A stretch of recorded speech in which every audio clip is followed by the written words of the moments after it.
Hey everyone, this is Ricky with Spoiler Force Podcast, courtesy of Popluck Podcast. You can find more episodes of Spoiler Force Podcast on Apple Podcast, SoundCloud, YouTube, or on Facebook at facebook.com/popluckpodcast. This is Daze Senpai. You're listening to the Spoiler Force podcast.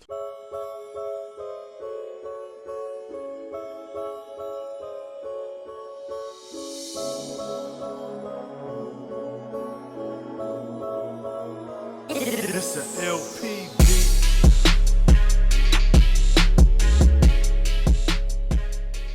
Alright, so this is episode 30 of the Spoiler Force Podcast. My name is Ricky. Thank you for tuning in. First, I want to just get this done too. That way we can get on with the episode. First, I want to thank LP and Baymong Productions for letting me use their instrumental for my podcast. And if you live in the Boyne City, Michigan area, make sure you guys check out the Indochina Gardens restaurant. That's one of the best Chinese places that I've gone to. They're not that typical Chinese food shit. They're legit. They have great people. They're great service. And yeah, make sure you check them out. So today's episode, I was supposed to take another week break, but because of the guest I have today, I had to make time for him. For the listeners who don't know, I actually went to high school with him. And not just high school. I remember him from elementary school back in the Miller days. And let me just introduce my guest, Eric, also known as Daze Senpai. Thank you for making time for me, man. Of course, man. Thank you for having me. Yeah, so first, I just want to ask, man, how have you been? It's been so long since I've seen you. And, a lot of ups and downs in life, but you keep looking forward, you'll prevail in some type of way. And so let me just get right to it, man, because I know you've been doing music for a while now. And how long have you been pursuing your music career? Totally, maybe about 9-10 years, but over the last 2 years I really started taking it serious. I took some years off like in between to kind of like hone my craft and get better at some things that I needed a lot of work on. Okay. I just want to ask too, because I wasn't too sure about this. Did you move out of state at one time? Yeah, I moved out to San Diego for about a year. And were you doing music at that time too? Yeah, I actually started producing a little bit on my own out there. Nice. Okay. Yeah. And so now that you're back in Michigan, I seen on Instagram that you've been working with Bishop. Yeah, that's actually my in-house producer and engineer. Okay. So you guys are like, is it a team effort thing or is it just like individuals? Yeah, we're all individuals, kind of building a collective between me, the Bishop, Marty Winnan, my cousin Sincere, and there's a couple other guys part of our team. Nice. So what kind of influenced your style? Because I know that I've been showing your music around to some of my friends, and they noticed that the flow is different. Like they love that funk style with the piano and the little like electric guitar kind of.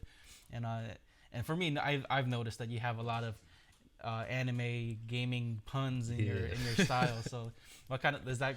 I know that's part of your rap game, but I mean, what really influenced your unique taste in music with your rap music? I'm heavily influenced by like the Mecca era of hip hop. Like it's a lot of East Coast artists, just hip hop, like real gritty hip hop in general. But I like having a West Coast bounce as well. So I kind of try to cultivate a lot into whatever I make now. I don't know. It's kind of hard to put like a cap on it. Is there any artist that kind of inspires your style of music? Lupe, Fiasco, people like Nas, King Los. Your flow is very different from what I've listened to, especially with a lot of independent artists. Usually with a lot of these, I guess you could say SoundCloud rappers or artists, they kind of just gear towards what's trendy. Like a lot of them stick to like the mumble rap or kind of like the very, I guess, slow and like depressed style where like the beat and music's very like slow tempoed. But yeah, like I said, man, your style is very unique, and I love the punchlines where you mention all the anime puns, and thank you. I think that's very creative. I feel like a lot of people won't really get that unless you're like a real nerd, but I think that makes it much more better, because when you catch that, you're like, oh shit, man, that's like, it's like he referenced Neji, Yeah, it's always something to go back to. I kind of strive for that in a way. Like, I'd like it to where, like, you listen to a song today, you might like it, but you could listen to it a year from now and find something that you never realized was there before, Right. And is like, I guess you could say, like, is you mentioned something like with like simulation and kind of like in a way being woke. Is that also like something that you're trying to incorporate in your style too? Yeah, a lot of the things I talk about, like from drug abuse, depression, being woke, all that. There's a lot of things that aren't really put into a way that's digestible enough through music. So I just kind of I try to do that through references a lot of times. Okay, yeah, because like again, like your the way how you write your lyrics, I've noticed it's a lot of drawn. I guess the lyrics are more drawn from your experiences, from what you've been through, and a lot of things that you see, and I guess from home or from outside in your environment. I think that's something that a lot of people who listen to your music can relate to, which I feel like a lot of music today, they don't really have that. It's always like, the typical drug pushing, gang banging, violence, that kind of shit. So I think, yeah, man, I think the message you're pushing out too is good. I feel like a lot of music today have to gear back towards that, because a lot of the youth that's listening, if they don't relate to that. Now their mindset's like, I want to be like, online gangster, that kind of shit. Yeah, definitely. Yeah, I try to stay away from that. I don't really want to be represented by something that I'm not, or things that I'm not really around or grew up to understand, I guess, So how long have you been working with Bishop? Like since you came back from San Diego? Honestly, before that, when he first started producing, maybe about like 5-6 years ago, we used to push it out in his basement, in his garage. Honestly, after a while, he just kept kind of practicing on things, brushing up on his skills, and we ended up getting back together when the time was right, I guess you could say. Yeah, because I've noticed that you've been working a lot with him, and I've also had a podcast with Mike Logic, who you know as well, and Bishop's been helping him with his music too. Yeah, Mike actually DJs now too. Yeah, have you tried to work with Mike with music too? Not yet. I'm hoping to get a little set in soon with them. Okay. On the DJing equipment. So. And you mentioned you've been producing yourself, so you have like your own little studio too at home? No. Nah, just friends, things like that. Whenever I can get in, kind of like play around. I'm no expert on the producing and engineering side. Hope to get there one day. A lot of Hmong artists who I follow, they kind of just engineer all their own stuff. They do their own music, they do their own lyrics, everything all on their own. Which I mean that's a really tough gig too. That's tough because just doing sound engineering is a lot of time already. And, to write, to produce, to master everything, man, it's a lot of effort. And I give you credit too, because you're still working, and also pursuing your music career too. Was there a point where you try to do like your music full time at all, or have you always just been working on the side too? I've always tried to work on the side. You can't really do anything without money. Right. That's the kind of world we live in, but yeah, it is what it is. Now that you've been doing music for the amount of time you've been doing it, I think I've seen you do some videos where like you were performing. Where was it at? It was at the shelter. Was it there? The sanctuary. Sanctuary. Oh, okay. Yeah. I needed it, Okay. I needed it to get to the next level, I guess. Do they pay you at all, or is it just voluntary? Yeah, it's just voluntary. So it's like an open mic? Pretty much, yeah, okay. Yeah, just like showcases. Okay. Yeah. Yeah, because I saw one of your, again, like a lot of this stuff, you're more active on Instagram, so that's where I see most of your stuff. I actually deactivated my Facebook. Oh, so okay. That's probably why. Yeah. I got the messenger, but. Yeah, because like on Facebook, I've seen you perform on stuff, and like I think that's really cool that you get to not just perform, but also see a bunch of other artists that are like in the same stages as you. Yeah. Like definitely. It's something that's I see myself that when you see someone that's pursuing what you're doing, it's more inspiring, because you know that you're not doing this shit alone. Yeah, definitely. It's a huge pool, like, and a lot of the people that I end up cool with that make music out here, it's like they're not necessarily rivals, but there is a competitive edge there, Yeah. So it becomes really fun making friends along the way. You ever do any collaborations with them? I've done a couple, but I honestly don't do features too often. I have probably less than 6 features, honestly. I'm not gonna lie, I'm pretty selective. Okay. So like is it more like to match your style, or do you look at their lyrics, or how do you judge someone? Yeah, for the most part, like flows, lyrics, content as a whole, like all the substance, it's really big for me. For the most part, I'll know, like, whenever I hear a song, I know in like the first 10 seconds if I like it or not, you know? That's kind of how it is with everybody. If you think about it, attention spans of people nowadays are very quick. If I hear a cool flow, if I hear some witty puns, little things that really make you think, like, hold on, like, especially with double entendres, triple entendres, things like that, I love that type of stuff because that's what I strive for. So if it makes sense, I'm down to work with anybody that's somewhat close, you know, to what that makes music somewhat close to what I do or even beyond, because I don't really like to box myself in, but definitely if it makes sense, I'm willing to work with you. So has anyone ever, like, most of the features you've done, was that, I guess, someone paid you to be featured? Yeah. Okay. Most of the features I've been paid. A couple of them I did, like, out of love, like, real supportive people. I'll go to a show and they'll be in the front literally reciting my lyrics. Nice. To me, that's crazy because I'm just a normal person like everybody else trying to pursue something that I love. So in those type of cases, I'll definitely do a feature for free. That really means a lot. Backtracking to where all the anime stuff that you're bringing up with your music, is that something I'm pretty sure you've grown up in that anime community, so that definitely must be very, I guess whatever characters or story that must influence you in some way to write your music. Definitely. One person I relate to a lot is Ken Kaneki. Just Tokyo Ghoul? Yeah, just something about him and his character. It sticks with me. A lot of things with animes too. Like, there's a lot of good character development.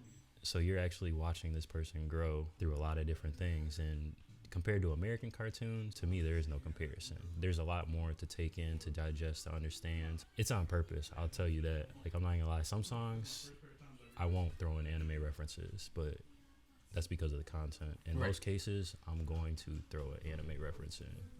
Yeah, I mean, I'm just gonna let you know though, like, I did like that first season of Tokyo Ghoul, and then they fucking butchered it for me. Yeah, I keep hearing that. I honestly didn't watch the third one. I watched most of the second one, but yeah, I agree. I definitely agree. Because that first season, man, like up until like towards the finale where he's getting like tortured and shit, and he's just eating that shit up, and then he just explodes into his actual character. That's where I was really drawn in, and then second season kind of just like fell. Yeah, like it was still good, and then I don't know what the hell they did with this third season. No, I agree. This third season was trash. I haven't even been able to make it past the second episode. It's kind of making me mad because I love the show so much, but it's like I don't want to have to force myself to watch it, you know? You ever read the manga at all? No. No? Oh, okay. Yeah, because I read a little bit of it, and it's more graphic for sure, and I guess the plots of the story was different from the manga versus the actual anime.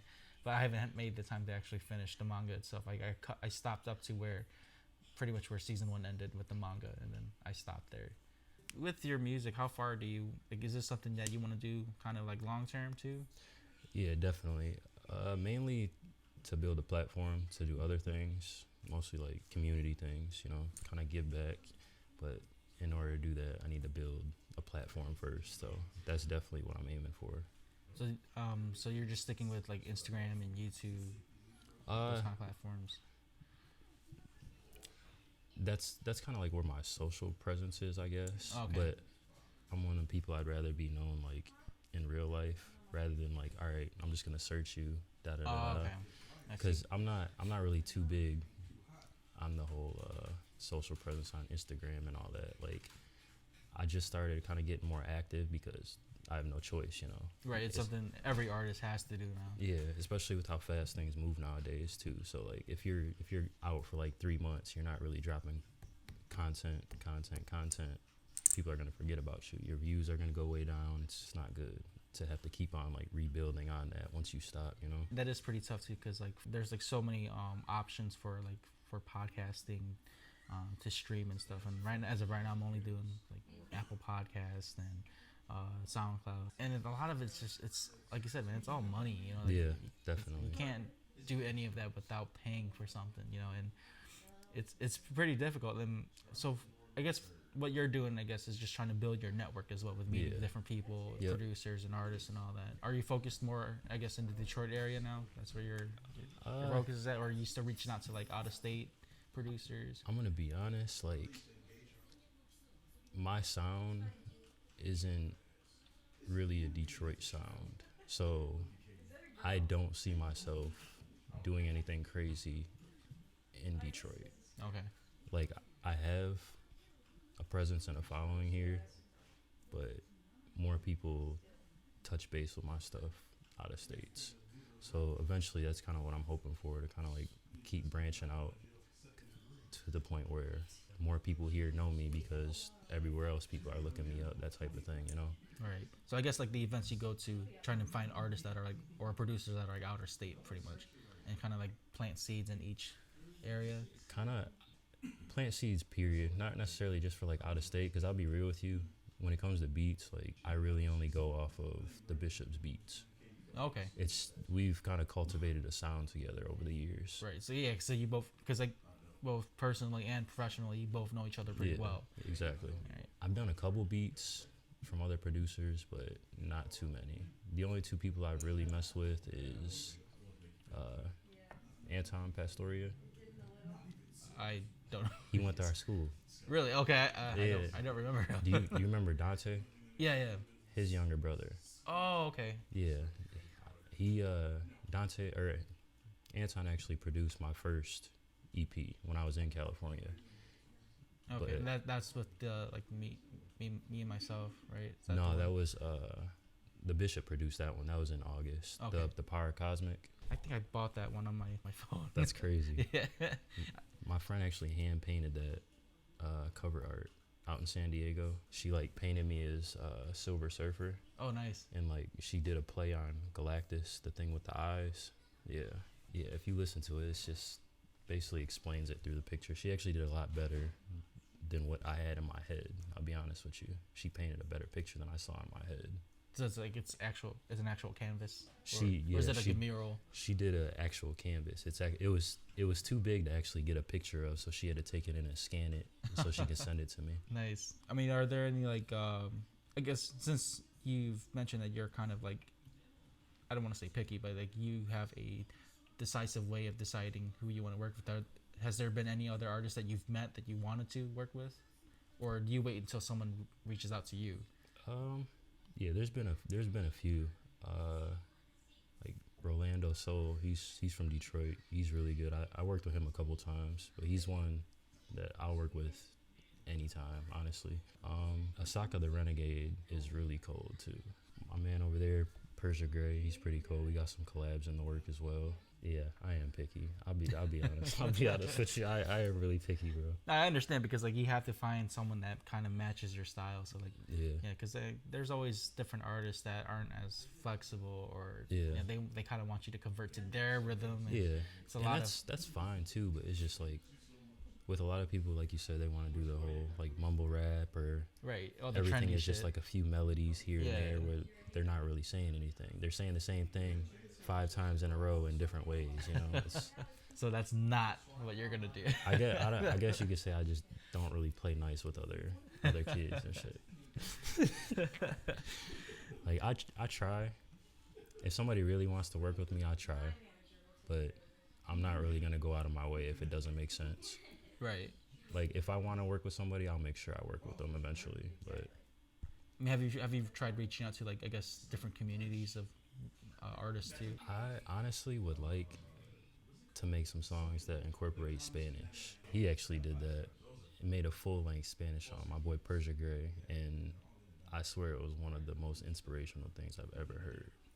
Because I actually showed him a bachata song too. He produced the beat as well for the song, but I've been bugging him to drop it for the longest. But yeah, I'd like to try to incorporate Spanish a little bit more. So when you perform live, when you're on stage, it's not Eric no more. It's Daze. So how does that feeling feel when you step on stage and like they call you, or when it's your turn to perform in front of those people? It feels really good. I'll be honest with you. I get called Daze more than my actual name nowadays, like out on the streets and stuff. Really? Yeah. Because like when I was promoting the episode, I'm like, damn, do I just say Eric or do I say Daze? Yeah, like more people nowadays know me as Daze than Okay. Eric. So like some people don't even know my actual name, so when they hear my first name, they're like, who are you talking about? But yeah, it's cool. It was different to get used to at first, like the whole like comfort. Cause it's almost like it's almost like a persona, you know. Yeah. Like, I'm not acting, but it's not who I was like born as technically, you know. It's still me. It's like a different side of you, pretty Yeah. much. Yeah. A lot different. Yeah. Like I mean, a lot of things that I probably won't show on a normal basis. right, because throughout the years that I've pretty much followed your career too, it's you've changed a lot. For I guess I mean it's good that you've changed, especially for what you're doing. You don't want to be the same person that you were way back then, because you'll Right. never grow. Right. So I That's think what that it's was about. I think that's great that you've actually did like a name change, just a style change, just overall. Man, when I picked my name, I was 16. I added the Senpai last year before I dropped my second EP, The Power Cosmic. I went on because I was gonna drop it. It was gonna be the first drop that was gonna be on everything: iTunes, Spotify, Pandora, like literally everything. I went on Apple Music, typed in Daze just to see like what would pop up. 30 people with my name. So the Senpai kind of came naturally. I love Asian culture, honestly. There's a lot of different cultures I really love. Asian culture is definitely one of them. Naturally, anime was just one of them things where I can watch anytime, any place. It's better than movies half the time, honestly. Right. A lot of different storylines, like things you wouldn't generally see, like I said, in like American cartoons or shows. So I like the perspective side of a lot of things. So like everything, including like my name, I try to incorporate all that. Like Something that everything kinda, is just stands subjective. out. Yeah, everything Yeah. is subjective, but it's perspective. So people will take it as they see it, and what they can understand, what they can't. So I think that's pretty cool that you just kind of the name that you have is, again, there's no one else that I know that's called Daze Senpai. Like that's a totally standout name. Even with Daze, like I never really like thought of it like there'd be other artists with Daze in it. So I just your stage name itself, it's for me it stands out, because like when I mention your stage name to like my buddies and stuff, they're like, who's that? It's like, Yeah. no one kind of, it's not like they don't know you, but it's like no one knows that name. yeah, it's Or, not like, associated different. with any. It's not like Yeah. tagged to anything. The way it's built, it's perfect, because like it's by itself. Then when you release your music, it's like that's that's Daze. Right. Yeah. So I think that's a really strategic way of how to build your brand as well. Speaking of building brands too, have you been trying to like do like T-shirts or anything like that, like trying to sell merch? Yeah, it's just been an issue with logos. Right. 'Cause Okay. I've been playing around with a handful, but nothing has just stuck to me where I'm like, all right, this is it. I don't want just some basic font, this, that, and the other. Quick little like, okay, I'm gonna pay $50 for a quick little logo. I really want something like that sticks to my heart, where it's like, all right, I'm proud of this. I can build this on forevermore. The way it looks, the way it sounds, etc. Like I have it sealed with my name and everything like that. I need more of a visible representation, and I'm kind of coming to terms with that and realizing that, and really trying to get more organized. Like this year has been strenuous, to say the least, but it's been all about like getting organized for the upcoming year, because between like me and my group that I'm associated with, there's a lot of different things coming. So Yeah, and I see that in common with so many artists this year. Like 2019, everyone kind of just slowed down, yeah, kind of reevaluated what they wanted. Even for me, like I had to reevaluate, do I really want a podcast and stuff? And then next year, everyone's pushing 2020. Yeah. Like the start of the new decade, everyone's gonna start clean. And I know for a fact, like not just for you and for me, like a lot of whoever, artists, entertainers, content creators, they're pushing shit out, and it's gonna get definitely. I mean, it's amazing to see that, but at the same time, it's gonna get so competitive. Yeah, And so like it's gonna just, at least for me, it's gonna motivate me to push out my content a lot Right. harder. So I hope it goes for the same for you too. Have you ever been offered like some sort of like temporary label or anything like that, or is it just you're just sticking with Bishop this whole time? It's pretty much just us. We've been cultivating the sound. We built the studio together. Nice. Him, me, my boy Marty Winning. He's another Detroit artist. My cousin Sincere. Yeah, we just pushing. And another thing, like a lot of people are talking about 2020, but 2019 is not over. Even in this month, we're doing like one last push of this year. Like me and Marty just dropped a song called "Out the Way" this past week. Yes, I listened to that at work. It was really good. Thank you, bro. Thank you. That was actually produced by the Bishop and Anton, and then Anton engineered it. But that was one of the starts of like our little push. And then Marty went and actually dropped a song called "Believe," really like soulful melodic tunes. So really just trying to make a push to get ourselves set up for the next year. Yeah, and with the latest track you've done, it's a little bit different too. Like before, like your other tracks from, like, for example, for like last year, you have like the more mellow style, But with Out the Way, you kind of have like that gritty, like choppy style, that aggressive style, It's like I think that was pretty cool too. Like, okay, so you can play both sides. Yeah, definitely. I love it, honestly. Working with Devin or Anton, everything comes easy.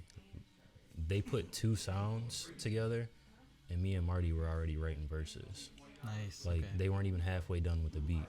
So, like, a lot of the things like that, they never come forced either. My more mellow stuff, like, over the last year, there comes a time in most people's life where they look at themselves like, all right, like, who am I, A lot of that stuff was me, like, getting stuff off my chest and, like, all right, I'm proud of this. Like, I've actually built this. I never really realized, like, I never give myself credit for things, to be honest. I never really realized how many things I've been through, like, what I actually had to overcome to get to where I am, Like, there were times when I was in California when I literally only had, like, a couple spoons of peanut butter for breakfast, I was really working. Those kind of experiences kind of draw out who you really are as an artist, and it makes you stay hungry. Like, you have to really think about, like, do I want to do this? And especially with you moving out of state, I'm pretty sure, like, the struggle was, like, real. It's you had to really, like, fight for what you wanted, because if you weren't working, you couldn't do what you wanted to do, and vice versa. At all. So it's like it's very, I guess you could say it's a very adulting. Yeah, way. definitely. You definitely grow from that. And man, I give you credit, man, for just even moving out of state, because not a lot of folks in Michigan kind of like branch out like that and pursue what they want to do. A lot of folks kind of just stay where they're comfortable, Definitely. And I think that's what you've done is something that you're showing, like, not just your former classmates from Centerline, but anyone that's like wanting to do what they want to pursue, that you got to take a big step out. It's possible. If you make it possible, it's possible. Like, that's really what it is. Like, people were telling me, like, you don't have a job set up out there? Like, you don't have this? I moved out there with less than $1,000. I'll be honest with you. Like, I moved out there with less than $1,000, and I just planned on hitting the ground running. I knew I had to find a job in the first, like, 2 weeks that I moved there. I wanted to find somewhere to exercise, play basketball, that type of thing. I found most of the things I was looking for in 6 days when I got out there. So from there, I just kept trying to push, meet people, doing different things. I really came into my own when I went into California. If I didn't go out, I wouldn't have came back the same person. Like, I wouldn't have came back. I feel a lot more groomed for the success I'm trying to reach. No, that's really good, because for my podcast, like, self-expression is one of the things that I love to do for not just me, but especially for my guests. I want people to express who they really are, especially these days. With, like, with anxiety and depression on the rise and stuff, people don't really express who they are anymore. They kind of just keep themselves hidden. A lot of it is shunned upon, honestly. Like, now it's it's different. Before, it's like before when you were, like, I guess when you had mental health issues, they look down on you. But now with that, it's being brought to the light, where people are like, okay, we're accepting your mental illness. Now people who were, like, extroverted, that's weird now. Yeah. So definitely. It's kind of flipped, and I think a lot of people don't realize, like, self-expression is something that we as people need to just survive generally. Because, like, if you can't express your feelings or even what you want to pursue, you're not going to get anywhere. True. You're just going to get stuck in the same spot and be robotic. And a lot of people need to pursue creative outlets. It's very therapeutic. Definitely. Like, that's why I did podcasting, because at first it was therapeutic. I could talk about what I want to talk about without being, prejudged. A lot of your music is a lot like that, where you want to just, put everything out on the table and let people know who you are. I've seen one of your music videos. Now, have you only done one, or how many have you done? All right, the Pressure music video, that was Marty Winnen's video. Okay, like, my own actual video.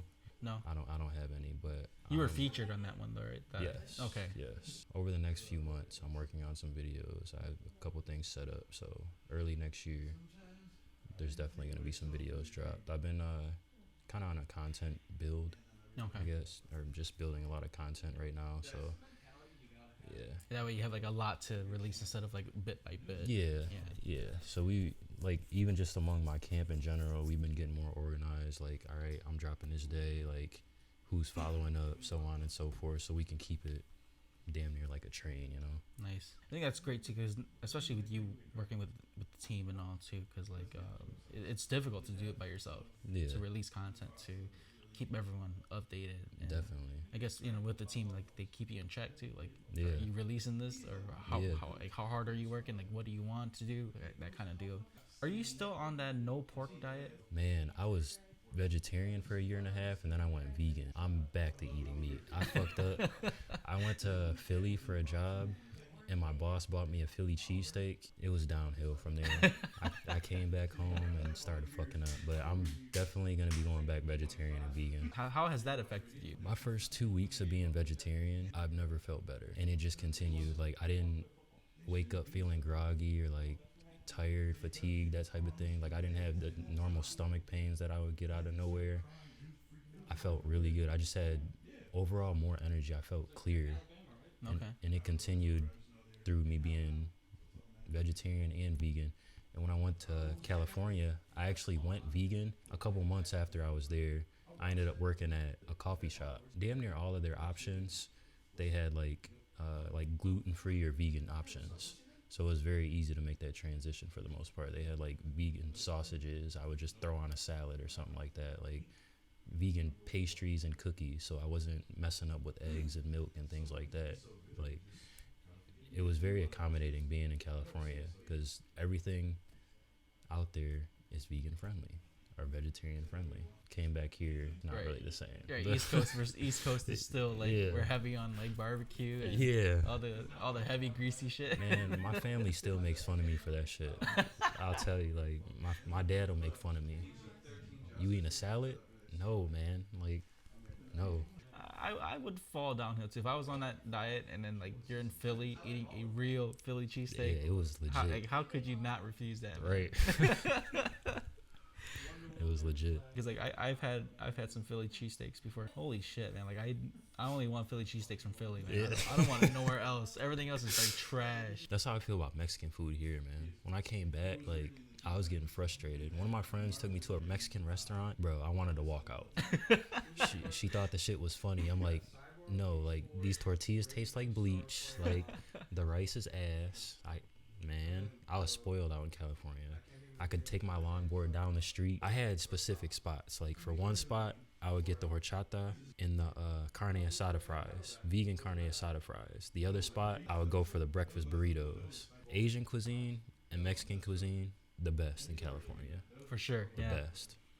Yeah, because I went to Little Tokyo in California like a few years ago, and the ramen there, man, holy shit. Oh my god. I love ramen. Yeah, like real handmade ramen with actual like fresh broth in the morning, like you can't beat that. It's the taste and the quality is so different from like, when you don't ever want to go back to packaged ramen. True. Very true. So you just want to toss that out. But even like with ramen shops in Michigan, like there's very few shops that remind me of the California style ramens. Like it's like you said, man. Something on Cali, man. They're just so many cultures melting together, and it's so easily accessed over there. Very true.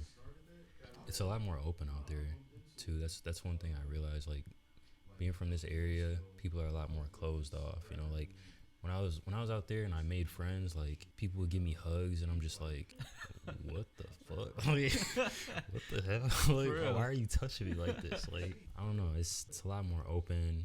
People are more embracing. You can just be free. I think that was another reason why it was so easy to like come into my own and really like.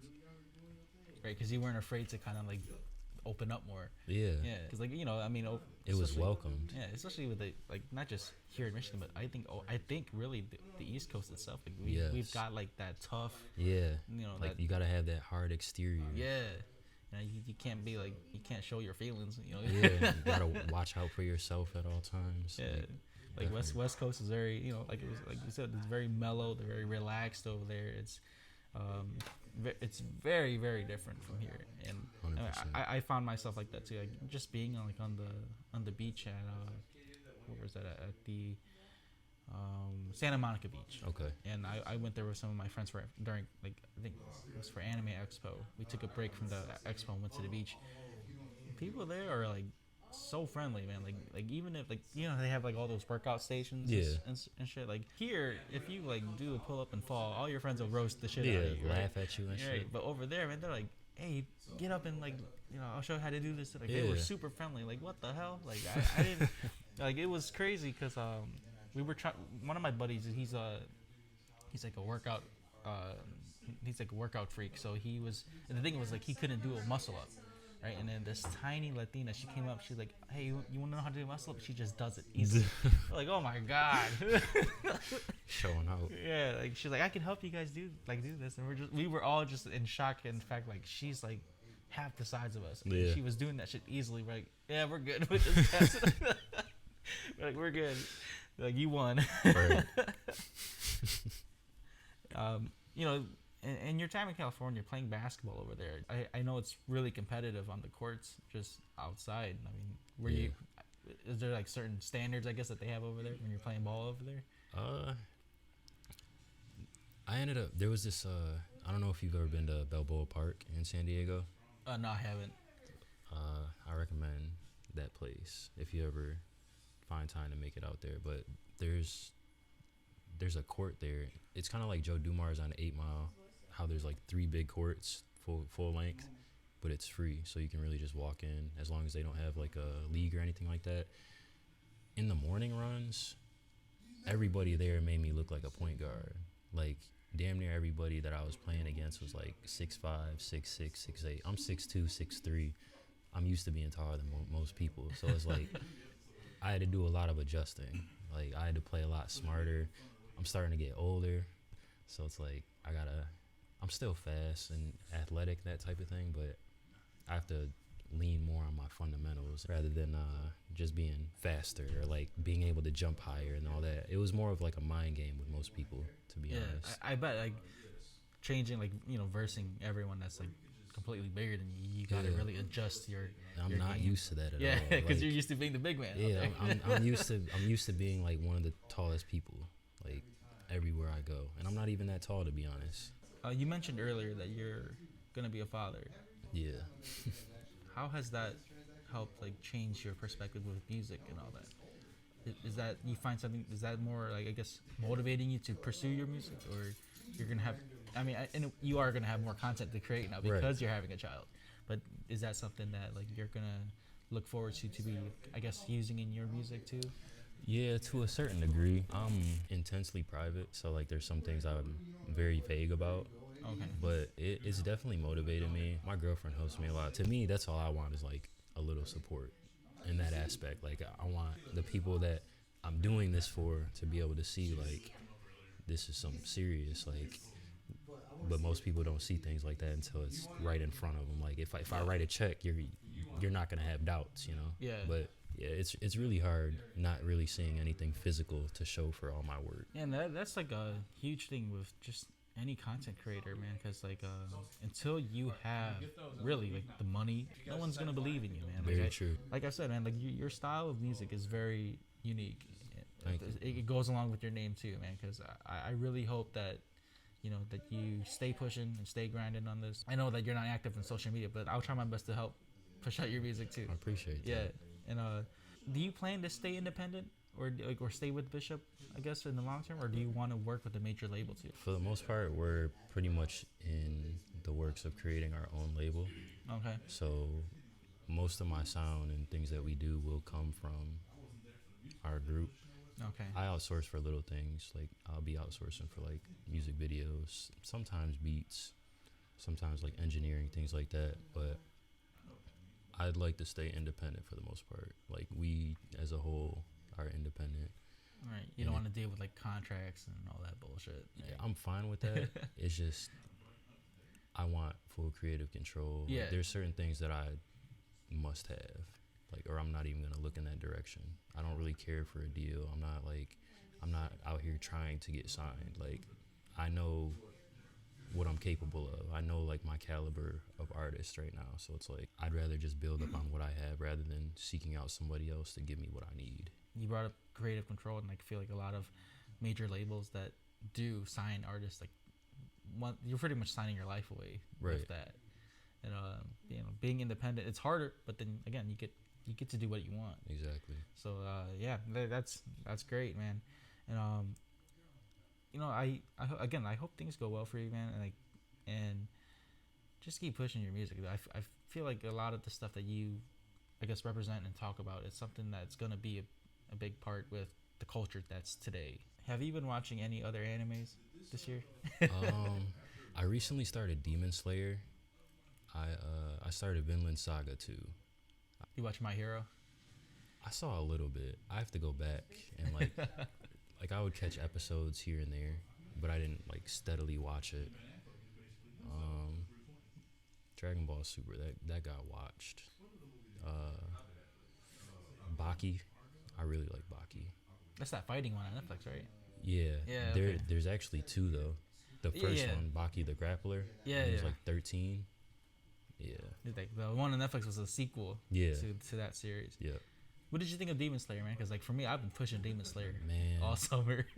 Demon Slayer is cold. I actually like after watching a few episodes, I ended up writing a bar in like a newer song that's gonna be coming out like a little later about Tanjiro. Yo, that Man. that protagonist, man, that dude is so headstrong, man. He doesn't let anything get in his way. Like if he's chasing for something, he's going for it. 100%. That's what I love about the character so much, and like not just him too, like Zenitsu and Inosuke. Those two Nezuko characters. too. Yeah, she always has his back. Yeah. Like for me, I my favorite throughout the series was Zenitsu, man. The fact that he was such a wimp. Yeah. until he goes to sleep and he's chopping your head off. Man. Yeah. Like, and he was so beast in that forest scene, man. Like, man, that was my favorite character in the entire series. And like because of episode 19, where Tanjiro has his big moment. Man, I'm not there yet. Oh, okay. Oh, I won't spoil it for you then. Okay, when you do get to episode 19, let me know what you think of it. But For sure. He's gonna have a big moment in there. But because of that episode, for me at least, I started reading the manga. I'm caught up now. I'm waiting for Sunday's chapter, and apparently where they're at in the manga, they're actually almost done with the story. Oh, wow. Yeah, it's actually a really short story for some reason. But yeah, I'm super excited for it. I know the movie's coming out next spring. Yeah. So I'm you excited definitely for that. you need to catch up before that movie comes out. I definitely will. I definitely will.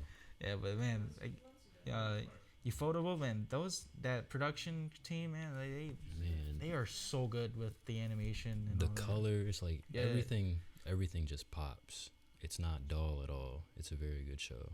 Like I was kind of hesitant to start it at first, just because like you hear something, it's trendy. Everybody, rah, it's the best. It's the best. It actually is like one of the best that I've seen so far. It's very good. All right, man. So before we wrap things up, you have anything you want to plug? Shout out. Shout out to the Bishop. Follow him at the Bishop Beats on Instagram. Marty Winning. Also on Instagram, Sincere. You can follow me at Daze Senpai on everything. I am literally on every digital platform at Daze Senpai. That's DazeSenpai. I just want to thank you, Ricky, for having me on your podcast. I really appreciate it.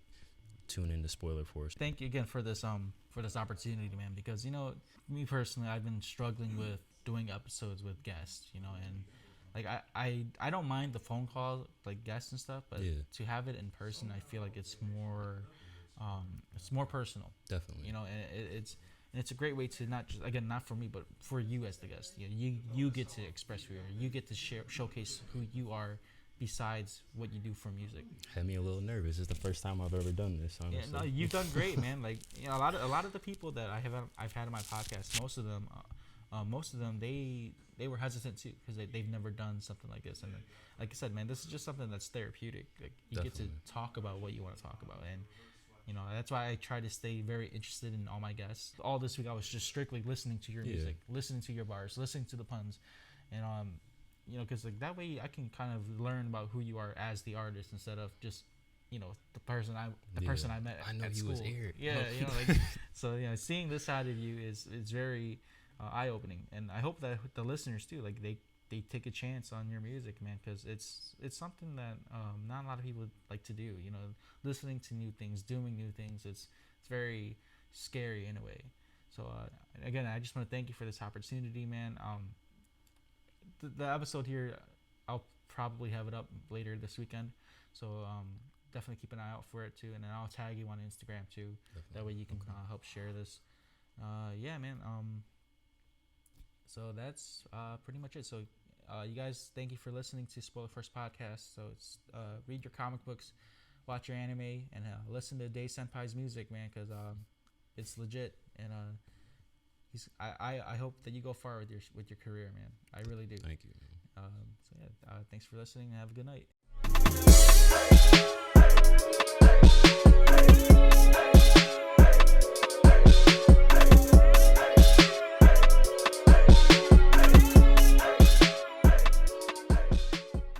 If you enjoyed this episode, follow my Instagram at RickyVang92, RICKYVANG92, and follow Popluck Podcast on Facebook.com/PopluckPodcast.